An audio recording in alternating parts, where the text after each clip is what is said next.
Gentlemen, you're all very welcome to the Basement Gallery at Tàin Art Centre for tonight's opening of our exhibition, The Secret Language of Intimacy. And I'm joined by Irish-American poet Kevin Mooney. Kevin, how are you? I'm doing great. Thank you very much for coming this evening. So what we're going to do is, this is going out on our media channels. The people will have been already seen on the video, the work. That's how we've done it. We've shot the work already, and now they'll be listening to Kevin talk a little bit about the work. So I suppose, Kevin, I'm going to hand you the microphone for this, because I know it's could be a longer answer. How did this come about, this exhibition? Okay, the exhibition originally came about many years ago in the first iteration of when I combined my theatrical background with my poetry background by making poetry accessible to the masses. So I created an installation called Field of Poetry, which is a literal field of 44 yellow yard signs with my original poetry on them. And the response was so great that it made me keep going forward. But then a friend of mine, Sumitra Chandratraya from Mumbai, India, who now is the visiting artist at the School of the Art Institute in Chicago. And he couldn't be here because he's got 2 other installations opening this year in the States. But he had this idea that he had a competition he wanted to be a part of that wanted 2 different artistic genres put together to do the competition. Well, we didn't make it for the competition, but we kept on going because we liked what we were doing so much. So we ended up doing, let me say this.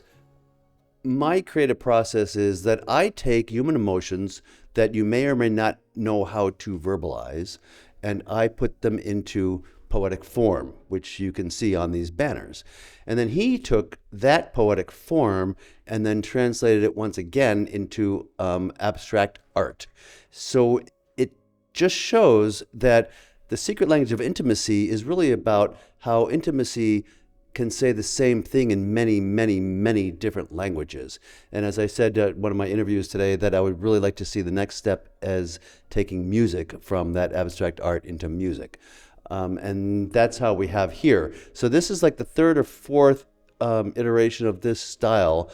It is adaptable to any venue, because we did have it adapted to this venue, and that's basically how it's been going. Thank you. And then so that was the exhibition, and then I run an art centre in Dundalk in the northeast of Ireland. How did it end up here? That's a good question. First of all, my DNA says I'm 100% Irish, because my father was born in Scottstown, and I'm going to start crying, and my mother's parents were born outside of Carrickmacross.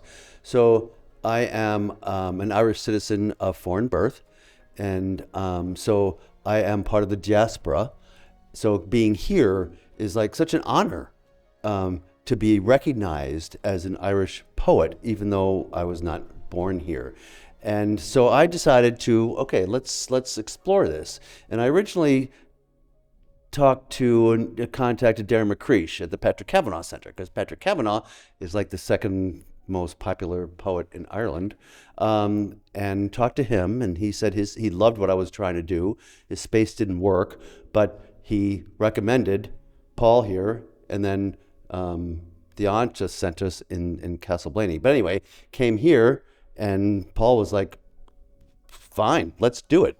So that's how I came here. It was just me putting out that energy, the creative energy that any artist has to also put out, not just in their creative work. Sometimes the marketing part is harder than the creative part, because as I say to people, if you have an artistic gift, it's not a gift unless you share it.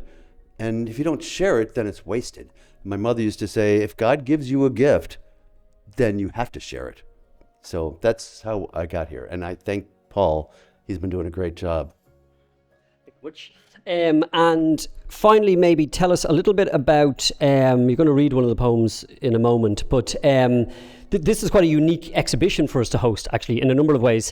A lot of our mission for visual arts is to cover the Northeast region, particularly Dundalk, so a huge amount of our exhibitions are very, very local. I think this is the first, although Kevin has told me it's not, but I think it's the first time someone who's not from Ireland and has no links in terms of the work that they're doing with me has exhibited here, which is fantastic. But I'm also pretty sure it's the first literary/visual arts exhibition that we've hosted in the 10 years. This is our 10-year anniversary. We do 9 exhibitions a year, so that's roughly 90 exhibitions. I think it's the first of its kind in that. And Seamus Heaney, is that the number one? Because once you said that Patrick Kavanagh is number 2, who are you thinking number one? I don't remember. It was recently. You were saying that Seamus Heaney was the second most popular poet in Ireland, and I was like, sorry, you said Patrick Kavanagh. I'm going, is Kavanagh. Second. Who do you think is number 1? Yates was number 1. Yates was number 1. So Heaney, no. Okay. Now we've just very controversial things now. Very controversial. Very. Is he Northern Ireland? Well, you said Kavanagh because of your audience here tonight, but I think if you went to Donegal, you may be in trouble. But we are known for our poets, so you can now include yourself that because you're about to read a poem on Irish soil. So maybe introduce the poem and tell us a little bit, or go straight in, whichever you wish. Well, you might have to hold the mic. No problem. Because I have to do the. So the reason I'm reading this poem is a little long, so please bear with me. But it's really, when I do my poetry, I have to personalize and bring emotions out of people, out of things, out of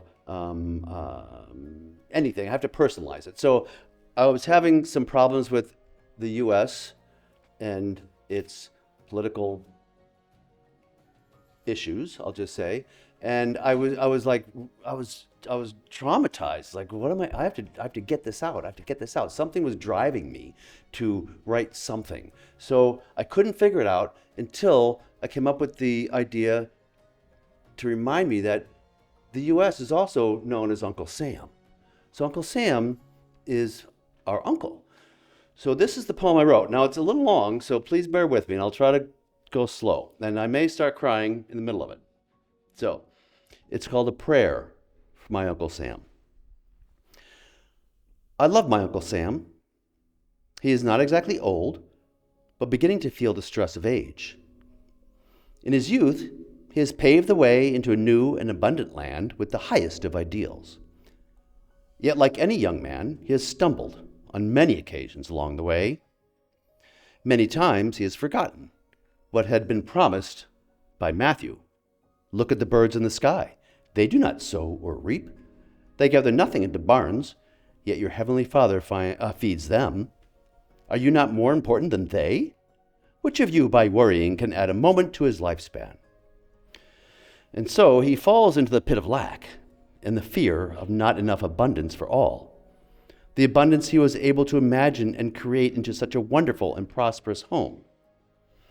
His intentions so divinely inspired and used as a rudder and a sail to navigate the raging seas of despair through the fog of doubt and fear, always with his eye on the prize, to create a home of love and happiness for all his nieces and nephews.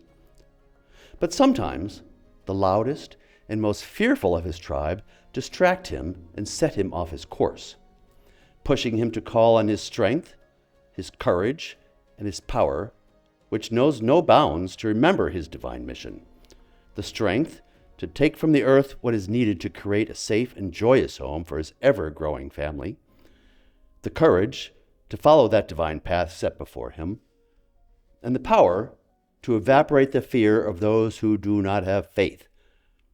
He shines like the sun to light up the sky and send a beacon of hope to those who are lost in darkness, creating what was foretold yet again by Matthew. You are the light of the world. A city set upon a hill cannot be hidden. Men do not light a lamp and then put it under a bushel basket. They set it on a stand, where it gives light to all in the house. In the same way, your light must shine before men, so that they may see goodness in your acts and give praise to our Father above. So my uncle's heart is huge, and he cries at injustice, at poverty, at homelessness, at every pestilence affecting his loved ones, and calls to them to comfort, to heal, to start anew in his home. He was led to this land of abundance with a divine mission, and the power of goodness to clothe and feed all those in need.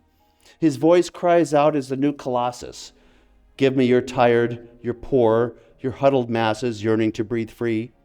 The wretched refuse of your teeming shore, send these, the homeless, tempest-tossed. I lift my lamp beside the golden door." And sincerely, he means what he says. And here is where I pray the most. My Uncle Sam has sight diminished and hearing lacking to clearly see the truth. The fog seems to encircle him, to cloud his vision and muffle the calls of divine truth, and only hears the sweet song of the sirens calling him to his destruction. He needs our help to clear his sight and unburden his hearing, to see without judgment, to listen without fear, and lead with unconditional love. As my beloved uncle ages, it is only natural he weakens and wobbles. But just as he has nurtured us, protected us, and given us so much with his courage and his strength, so it is up to us, now, to give back and play an active role in his care, just as we do for our aging parents. It may not be easy, it may be inconvenient, but it would be irresponsible not to step up to the plate that love calls us to act. My Uncle Sam is connected to a higher power that never dies.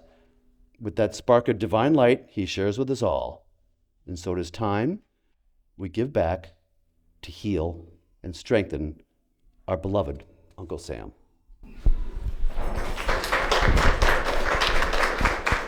Thank you, Kevin. Just to wrap up on the camera, and then people can enjoy a glass of wine.